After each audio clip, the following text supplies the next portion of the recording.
Okay, hello everybody, and welcome to EuroCham's third webinar, this time on real estate and the construction sector. So this marks the third of our webinar series, where we tackle the most promising sectors in the Cambodian economy and highlight opportunities available to investors in each of them. My name is Tom Hesketh, and I'm the Business Services Manager at EuroCham Cambodia. The goal of my department is to assist European companies explore and become established in the country. And today, I'll be joined by two experts in the construction industry. The first of these is Thida, the Director of CBRE Cambodia. CBRE Cambodia is an affiliate of the New York Stock Exchange listed firm CBRE Group, and in Cambodia represents one of the largest, one of the country's leading real estate services companies. At the same time, I have with me Michel, Architect and Managing Director of Archetype Group Cambodia, and the Chairman of the EuroCham Real Estate Committee. So both CBRE and Archetype have been key players in one of Cambodia's most promising sectors, which in one of the world's fastest growing economies is thought to contribute around 11.5% to its annual GDP. Today's webinar will follow a three-part structure and last around 45 minutes. First, I'll be providing an overview of the Cambodian economy, and then Thida and Michel will go into detail about their own first-hand experiences navigating Cambodia's real estate sector. Finally, we'll finish with a brief Q&A from the audience. What I would say is that questions from the audience will not be answered until the end. However, if you're on the web app, you'll be able to answer. You'll see a chat box in the bottom right. And so if you have any questions throughout the presentation, please type them in and we'll address as many of them as possible at the end of the presentation. So, to introduce EuroCham briefly, EuroCham was founded in 2011. Since 2014, it's been implementing the European Union ICI Plus grant. Today it has 20 employees and represents around 350 members. That makes it the largest Western business chamber operating in Cambodia, and indeed the largest business chamber, but just behind the Chinese Chamber of Commerce and the Cambodian Chamber of Commerce itself. Our activities today are divided into four pillars. Services supports EU businesses enter Cambodia via paid services. Advocacy, where we organize EuroCham businesses into sectoral committees, seek to understand the challenges they're facing and work with the government in order to implement policy changes to make it easier for European businesses to operate in Cambodia. We also have an outreach function where we promote Cambodia as a trade and investment destination. This is what today's webinar is about. And we also have our traditional membership activities, which are the networking events that you may have seen around Cambodia. Our work has given us a broad understanding of the Cambodian economy. However, for those listeners unfamiliar with the country, Cambodia is a predominantly Buddhist country in the heart of the greater Mekong subregion, with an important access route to the sea. Perhaps it's best known for the world-famous Angkor Wat complex. What many don't know is that Cambodia also has one of the fastest growing economies in the world, a stable political situation, and a young and increasingly educated population keen to drive Cambodia's future economic growth. As just a few statistics, Cambodia has a GDP today of around 18 billion, growing at an average rate of just over 7% a year since 2004. Its economy is driven largely by tourism, real estate and construction, and exports of garments and agricultural products, for garments particularly to the EU and America. Of note, Cambodia has one of the youngest populations in the region. Of its population of 15.76 million, around 2 million live in Phnom Penh, and 50% are below the age of 25. Today, one of the largest challenges we face at EuroCham is changing the perceptions the outside world has of Cambodia. The country can no longer just be defined purely by agriculture and tourism. It represents an increasingly modern country seeking to diversify its manufacturing base and modernize in line with some of its Southeast Asian neighbors. Large-scale Japanese investment projects such as the Aeon 1 and Aeon 2 malls would not look out of place in Singapore and exemplify the kingdom's increasing modernization. Some reasons for outsiders or foreigners to consider Cambodia as an investment destination include its business-friendly government, preferential market access at the moment, relatively untapped markets and opportunities in many sectors, competitive labor force, and long-term macroeconomic stability. I'm hoping to that gives an idea of the Cambodian economy. Now to dive into the experts and the construction industry, I'll now pass on to Thida and Michel to introduce just how some of these strengths and statistics that I've spoken about play out in the real estate and construction sector today.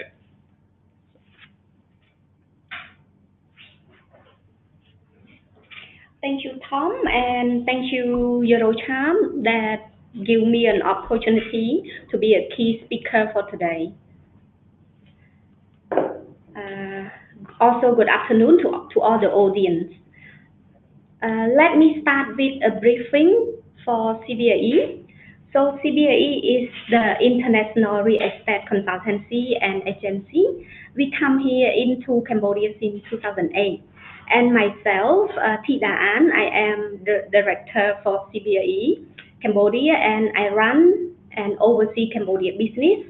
And in addition, I also in charge for land and investment sector. So our role is to share the information, to advise the market, what the market look like for Cambodia to all the investors, and share them about the challenge, about the opportunity, what sector that they should invest, what sector that they are going to be focused on, careful on about. Today's presentation, I am going to share with you about the overview for Cambodia, and I am going to cover for tax, regulation, infrastructure, some risks and opportunity for Cambodia real estate market, and following the detail for other sectors such as land, residential, landed property, office, and also retail. So this is the key dashboard for Cambodia. Cambodia is a developing country in Asia. So when people hear about Angkor Wat Temple, that is Cambodia. That's why the key sector that leads our GDP growth is service sector. So service sector includes construction and also service, and following by industry and agriculture sector. So as Tom mentioned earlier, our population is only 16 million. Our capital city is 2 million. So the density for Phnom Penh for our urban is about 3,384 per square kilometer. Our inflation is quite low, below than 3.5%.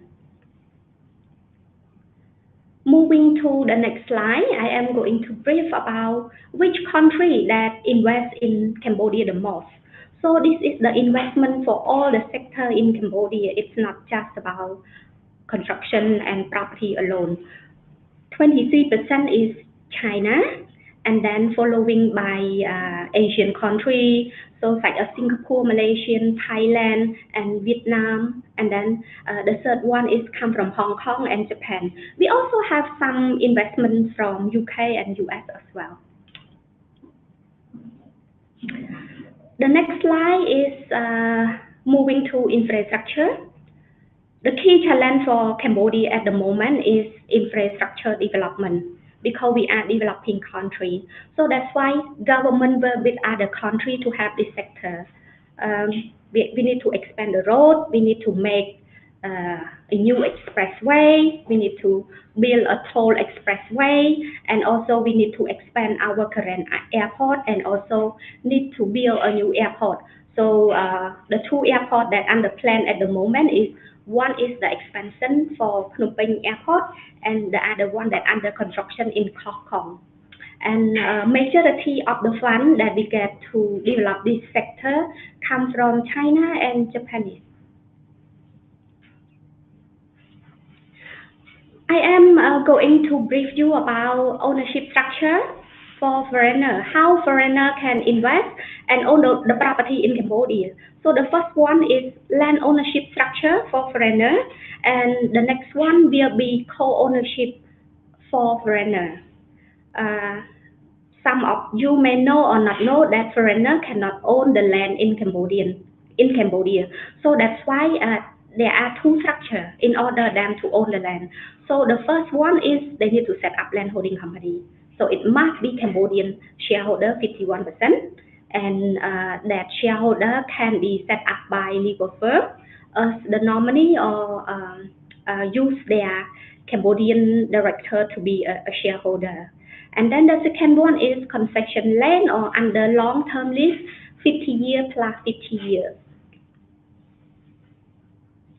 The second of ownership we call condominium ownership, or another name is we call strata title ownership. After from 2010, the law said foreigner can own freehold strata ownership in condominium or office building or retail. However, there are some limit conditions that when they invest in that condominium or strata title, the investment could not exceed 70% of the total unit within the whole building. And one more thing, they cannot own ground floor level. This is the slide regarding to tax. So if you invest in Cambodia in property market, what tax that are going to apply for you as the investor? So the first one is profit tax, or we call corporate tax. This applies for all the business. Normal business tax rate is 20%. The same as property investment company also. So profit tax will be applied based on your net profit.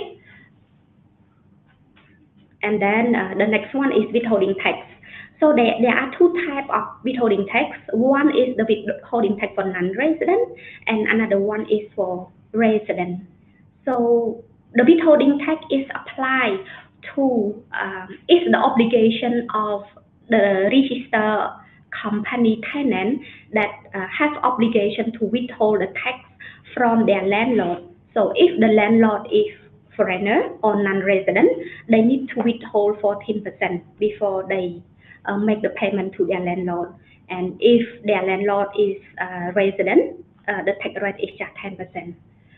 The third one is the VAT, which is 10% to all the sales for registered company. Another tax is we call stamp duty tax or transfer tax. So this is the tax that assess when you transfer ownership of the property to buyer. So either the payment by seller or purchaser, it depends on negotiation, and the tax rate is 4% based on the assessed value by tax department. Another one is unused land tax, because government want to motivate the developer to develop the land, so they don't want to keep the land empty or not developed. So that's why they offer this tax to developer to motivate them to develop the land, and the tax rate is 2% based on the stamp duty tax value. Another one is accommodation tax if the investor want to develop in hotel or accommodation sector. The last one that apply to all the property in Cambodia is we call property tax. The tax rate is 0.1%. It's assessed by the assessed value by tax department. I also bring the yield by some potential sector in property to brief to all the audience as well.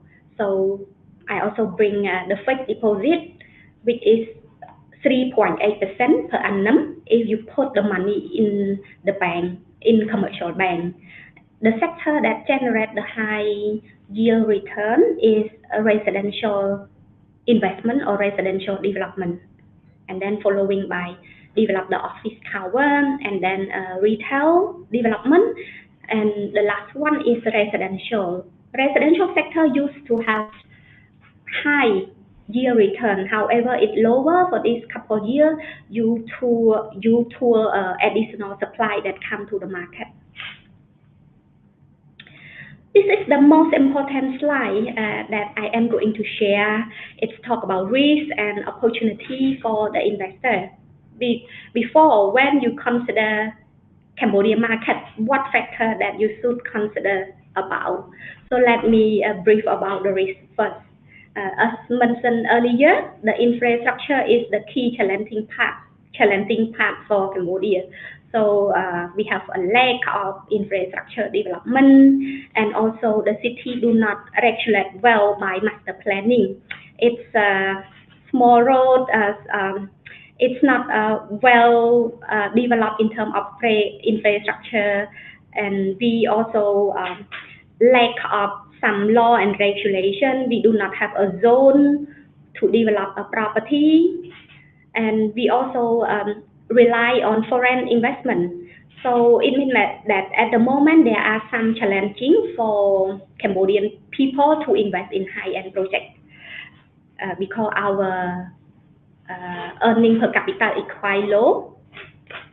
And since the market is young, the market is new, so that's why the market driven by developer. So they can decide the quality that they want to develop, they can decide the price, and also some sectors are oversupplied, like a condominium, because it grows very quick.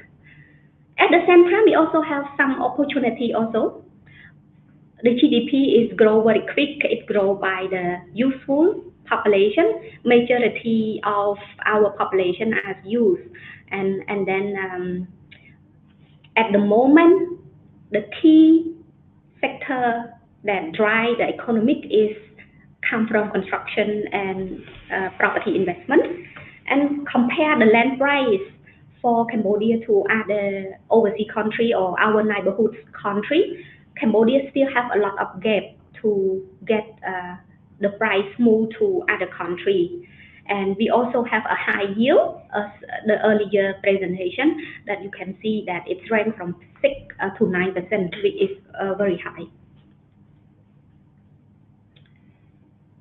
Michel, any questions? So I just run through, complete the overview. No, yes. I mean, in terms of opportunity, as you mentioned, the government is very eager to give some part to the private sector. Now they put in place a PPP system that we're going to try for the next 2 years on 10 projects, and to test the regulation, and then after they will be eager to give more, I think.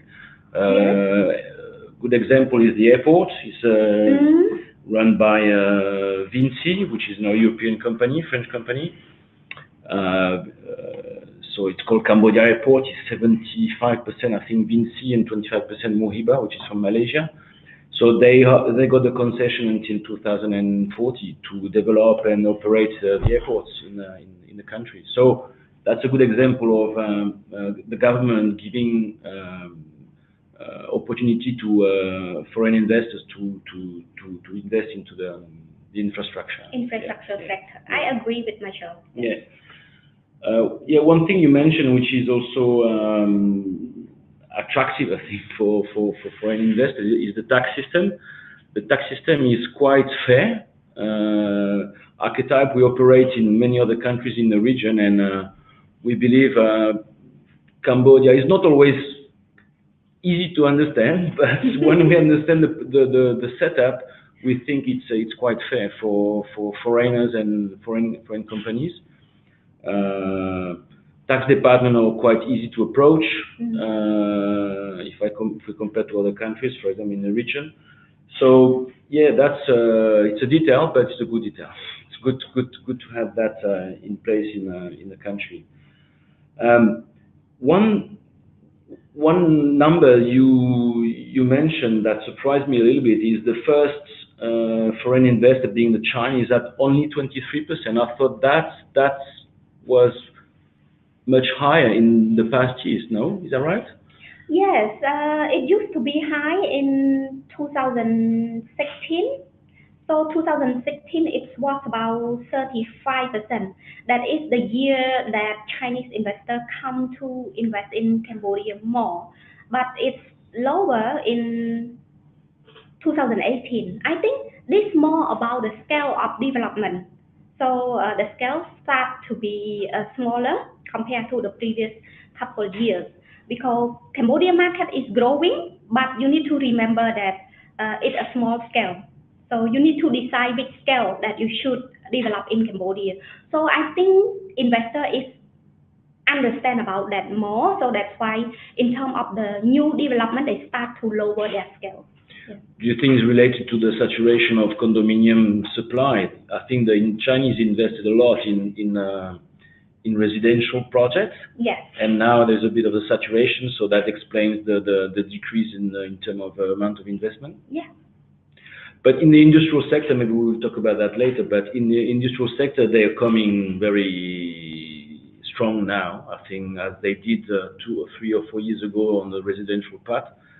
Now they relocated manufacturing place from China mainland into Cambodia because of the increase the minimum wage. Yes, because the wage in China is becoming high, and so they're getting less competitive if they stay in China, and also to open to other markets in the region. I think that a lot of we've seen, for example, the special economic zone in Sihanoukville. Now it's almost full. They have to do another extension to accommodate all the investors, and over there is almost Chinese, almost 100% Chinese investors. Yes. That could be an interesting trend we see in the future. It is. It is. The challenge is the people and lack of skilled people in Cambodia. This is a major issue. But that's normal for a country growing that fast. Okay. I think this leads out. I saw the first question asking about land prices, and I believe that is what Thida's next section will cover. Sure, yeah. Just complete my overview. So I will move to land sector. This is the chart that shows about how stability of land price in Cambodia have increased for the last 10 years. So I bring some major districts in Phnom Penh to compare. So far, since 2010, the average increasing of land price in Phnom Penh is about 13% per year. And the most transacted land price in city center that did recently in 2018 was about $7 per square meter for freehold land. Yeah. And I also bring the comparison between land price in Phnom Penh to Bangkok and Ho Chi Minh. That you can see that the average land price for CBD in Phnom Penh is about $5,250 per square meter, while Bangkok is about $20,000 per square meter, and Ho Chi Minh is about $30,000 per square meter. So a lot of gap, a lot of opportunity that can move Phnom Penh land price increase more when development increase or more demand for land increase in the next couple of years. So we still have the optimistic for the land price in Phnom Penh. Move to residential sector. So I am going to cover for condominium supply and price.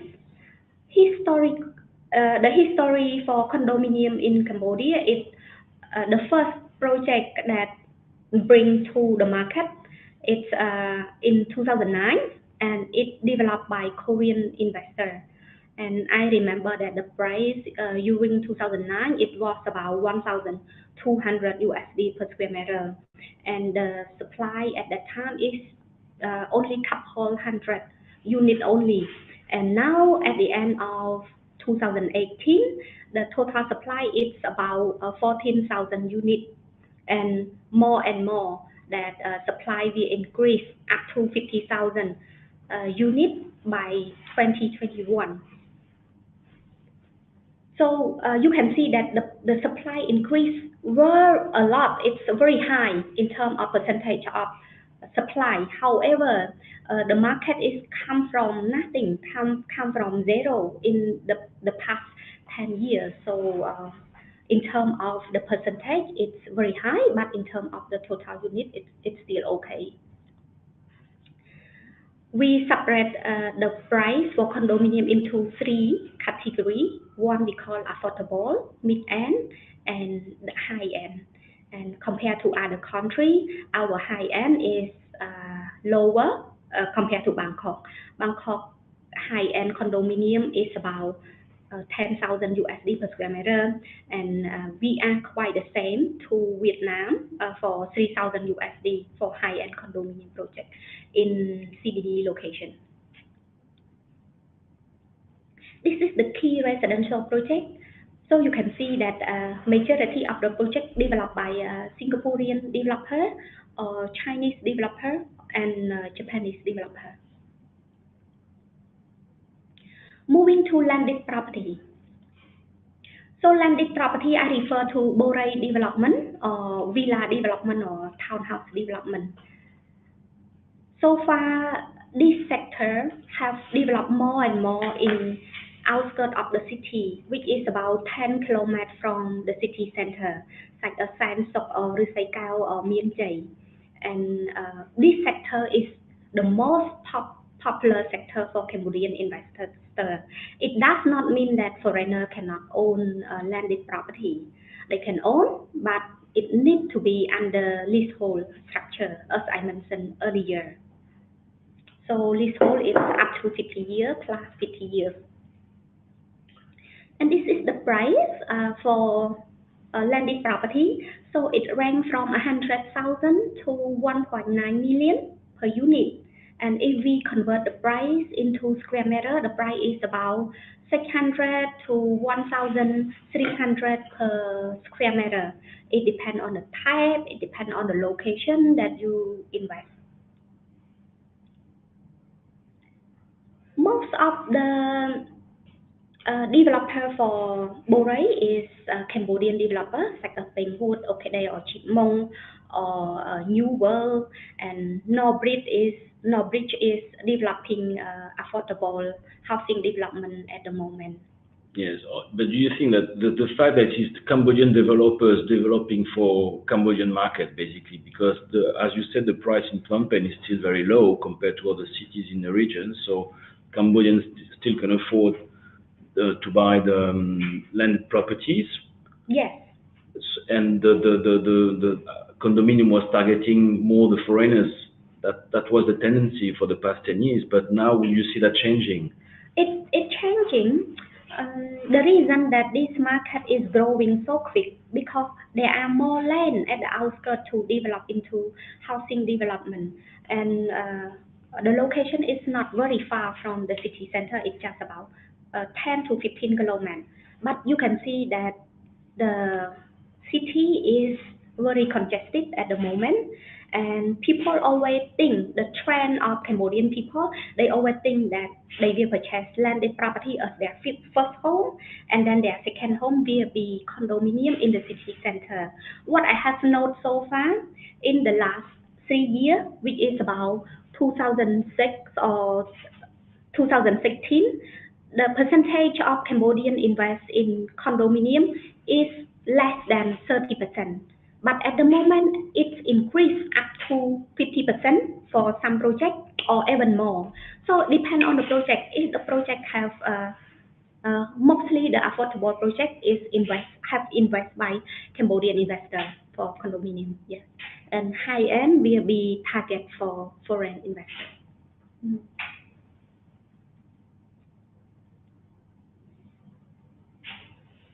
This is office market.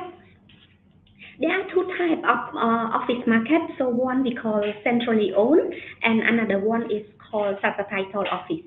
So let me brief about central owned. It means the building that developed by one owner and for rent. This is the most healthy investment and healthy occupancy rate. At the moment, the occupancy rate is about 18%, and the return for development in this sector also good. It's about 7 to 8%, and supply so far is less than 350,000 square meter for professional office in CBD, because traditionally people they want to rent a flat or a shop house to be their office, but now it's moving from those traditional to professional office space. And the rental also good compared to other city, because our grade B is only 24%, 24 USD per square meter per month, and grade C is just about 15 USD per square meter per month. And the rental also has increased stably so far this couple of years. Move to strata title. So strata title is a kind of office that developed by developer, and they sell office side by side to investor.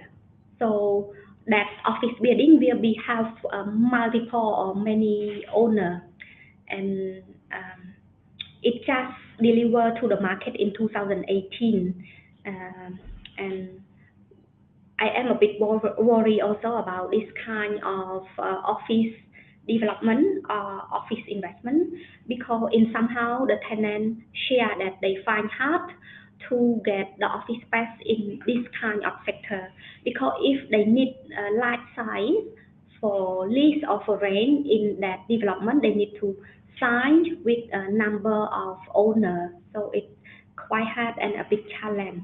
So at the moment we see only one project that has strata title, but in the future it will be more and more, and let's see about investment in that sector. This is the key project for office development. So you can see that the two major projects, which is Hong Kong Land and Wat Thanac, they are centrally owned, centrally development office space.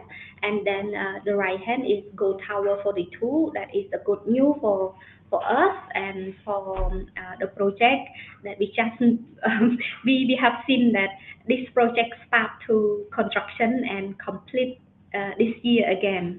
So it's good for the fact of the city. It's been hold for over 9 years already. The last sector that I am going to cover is retail sector. Cambodia has moved from traditional shopping mall to international shopping mall. So when I say traditional shopping mall, it's a kind of mall that do not have enough quality for international retailer to place their brand in. And then after Aeon, like Tom mentioned earlier, the international developer come from Japan that they complete their mall in 2014. So it moved this market and attract a lot of retailers come to Cambodia. So there are big category retail into 4 categories, like we call shopping mall, shopping center, community mall, and retail podium. And the rental price for retail sector is in average is about 35 USD per square meter per month. I also bring a new entrant. It means new retail entrant that come to Phnom Penh. So a lot of change from 2017 to 2018. We had 29 new entrant, new retailer in 2017, and then jumped to 65 in 2018. Based on the global rating, Cambodia ranked number 7 in terms of the high new entrant come to invest or set up their retail in Phnom Penh. So we much better, or we rank on the top in terms of retail development or retailer, new retailer come in. The occupancy rate also healthy. We have only less than 10% for vacancy rate for retail market, because of the key player for retail at the moment is Aeon, the international retailer, which bring like two scale, Aeon 1 and Aeon 2. And then in the picture, you can see that they will have a third Aeon that come on 2023. And we also have Cambodian developer that plan to develop their malls, like a Chipmong and Phnom Penh Mega Mall as well. So this is everything for I cover for today, unless Michel he want to cover more on other things. No, just to say that to the audience that it's still a very young country in terms of development. It's only 10 years basically. 10 years ago, you will not see a building higher than 7th floor maybe, and then now there is 700 building higher than 12 floors approved every year by the Ministry of Construction. Yes. That's to give you a scale of the booming, of the mushrooming of the country. Obviously, the first wave was the residential sector. Now, needs to be adjusted because now they just supply small apartments for investors, but that's not what the demand is. There is a demand for family development. There is demands for other type of like long-term investment for owner occupier basically, and not only investment product. And now the new trend for the past 2, 3, 4 years, we'll say it's retail. So retail, as Thida mentioned, it's booming, and there is a big bunch of players coming on, not only locally but also from neighboring countries like Macro from Thailand. Yes, they set up the first shop here. Big C are coming with an interesting strategy. They go for border cities like Phoi Phet or Bavet, which is difficult to find on a map if you don't know Cambodia. But there is people entering this sector, and that's very interesting, yeah, to see that and to see how it moves in the real estate and construction market. Maybe we can go through the questions because I see a lot rolling. Yeah, I was about to ask one. I mean, one question. Living in Cambodia, I keep wanting to ask and keep hearing is that is the real estate market, is it a bubble? Is it a bubble at the moment? One of our questions was, where do you see the market in 5 years' time? So just to remind you, do you believe it's a bubble? Do you believe it will keep growing in 5 years? There's no bubble. I mean, I've been in Asia for the past 20 years. I had this question asked to me in Vietnam 10 years ago. And no, as Thida presented, 22% of the population live in town, in an urban area. So in Europe, it's exactly the opposite. We have the figure here that you had at the beginning of the 20th century in Europe. So the demand there is obviously the population moving into town, so the demand is there. So no, there is no bubble. On some small sector like studio condominium for investor, of course now there is an oversupply, but because everyone fall into the same gap, so there will be a slowdown for a few years, but that's it. So no, the answer is no. Okay. Yeah. Thida, can you agree? For me, in my view, actually, risks have everywhere and have every sector. So the developer need to understand market well. So they need to build something that their client needs. So they not do whatever based on their design and then find the client later. So if they develop in the right location, right price, and right quality, I think the project will be success. I believe that. Yeah. Okay, so to summarize, I think both of you are optimistic about the market in the next 5 years. Yes. Okay. Especially for landed property or land sector, that it continue to increase, and condominium, they need to adjust the price, and they need to build the right quality and the right price that Cambodian investor can afford to purchase and can afford to live. There is also two sectors that are starting to interest investors from overseas and from Europe or from neighboring countries. Is the agricultural sector. Now there is a lot of projects for mango, for coconut oil. Projects like that are starting or coming, you know. So industrialized agricultural sector is coming. As Thida mentioned, also the density is very low. The population density is low, so there's plenty of land. We have water, we have sun, so there's not much problem to not develop this part of the industry. And now I can see actors coming into that. That's the first thing. The other one is the tourism industry. We've seen a lot of interest from Korea and China. So the middle income population increase in China, and they need destination. And Cambodia has a beach and has a heritage site, so it's a perfect destination for them, and it's close to China. It's the closest city. It's Kunming. It's about an hour and a half flight, 2 hours maybe, 2 hours. Let's say 2 hours. So the tourism industry is also booming, specifically in Sihanoukville at the moment. If you go there, it's a crane field. There is cranes everywhere. It's a construction site. So there is opportunity also in the tourism sector. Okay.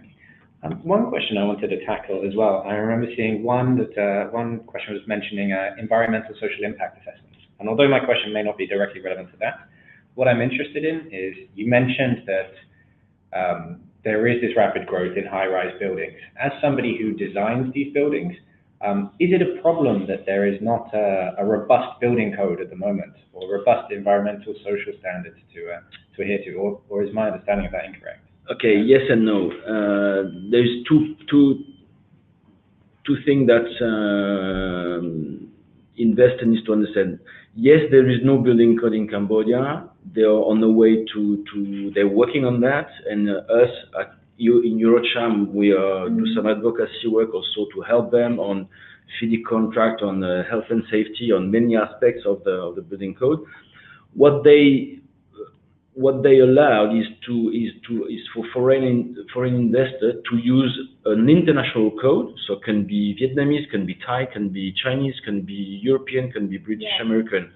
So the downside of that is they have no one to control, to implement. So there is some investors who, of course, see that gap and build very low quality buildings, which of course harms the image of the construction sector, but also harm their names. I mean, those investors will not stay long, you know. So what people need to understand, what the audience needs to understand is it's a small country. The players know each other, so it's a good advantage when you talk to the tax department, for example, to the Ministry of Construction. But if you go on the bad side, it's rapidly known, and so not really healthy for their business. So I hope I answered your question. It's not. So lack of a building code at the moment, but it's in development. But Phnom Penh is a small town where reputation counts for a lot. Yes. Okay. So that counterbalance a bit. Okay. I suppose leading on from that then, again from this rapid growth in high-rise buildings, and Thida, I want to get your input as well. How do you see, do investors, do developers have problems financing these large projects? Are there mechanisms to support them? How do they typically, as you mentioned, Cambodia is a developing country, and you see huge buildings popping up here. How are these being financed at the moment? Well, that's why Cambodia likes for an investment developer, because it's very difficult to finance from local banks. So again, it's a small country, small economy, so they welcome foreign direct investment to the country. So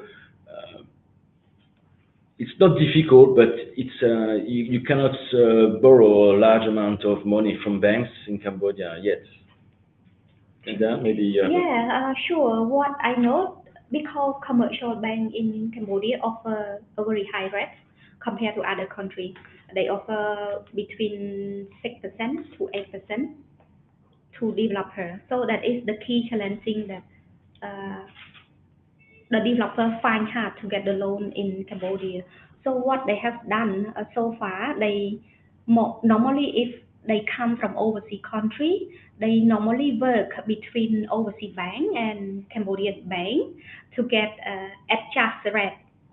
So they must be a reputation or develop any project in overseas before. And then they will get the rate in between overseas rate, which is 2-3% and 6%. So they might get about 4% when they use the overseas offshore local bank and offshore bank. So this is what they have done so far when they get the loan to develop. So mitigation of both several. Okay. So I'm seeing. Thank you very much for your answers. I'm seeing we're getting a lot of questions, thick and fast. We'll try to answer as many of them as possible. One that I saw that was interesting was hotel space. Yeah. Do you see any, Thida, for CBRE, or do you see demand for more hotels popping up in Cambodia at the moment? Is this a sector in which you see demand? We did not cover hotel sector in this presentation. However, I can add more that what CBRE have seen so far in hotel sector. So Phnom Penh is commercial business. Most of the hotel investment in Phnom Penh normally target for business people. So more about boutique hotel and 3-4 star hotel. Only a few 5-star hotel only in Phnom Penh because they find hard to get occupancy rate for 5-star. So I think if you're looking for Phnom Penh, you should still think about business hotel or boutique or 3-4 star hotel. That is the key sector or the right product that you should consider.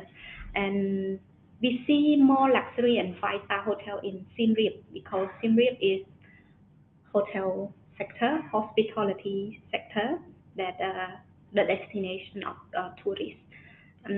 However, hotel investment in Siem Reap also a big challenge. What I have noted so far, there are more sellers rather than buyers. If they develop in wrong location in Siem Reap, they challenge to get a profitable business, so they try to sell or dispose their hotel. So you need to be careful when you invest in each city. So you need to understand and try to do something unique. Try to do something different from your competitor. Understand the market well and build everything for your client rather than build everything based on your view and your own understanding from your own country. Yes, 5-star hotel also has developed a lot on the coastal areas, such as Sihanoukville and all the islands. Don't forget that Cambodia has a lot of islands, not as many as Thailand, but quite a lot. And we've seen brands like Six Senses, Alila, Songsa, Shintamani developing projects over there, and understood quite successfully. So there's also this new sector. The traditional one is more Angkor for the heritage part. But there's an interesting change also what's happening now is that there is more Siem Reap trying to develop more activities aside from the temples to attract for the tourists to stay a bit longer. So an American company just announced recently an investment of I think $100 million for a big aquarium. So that's very interesting to see this kind of development happening.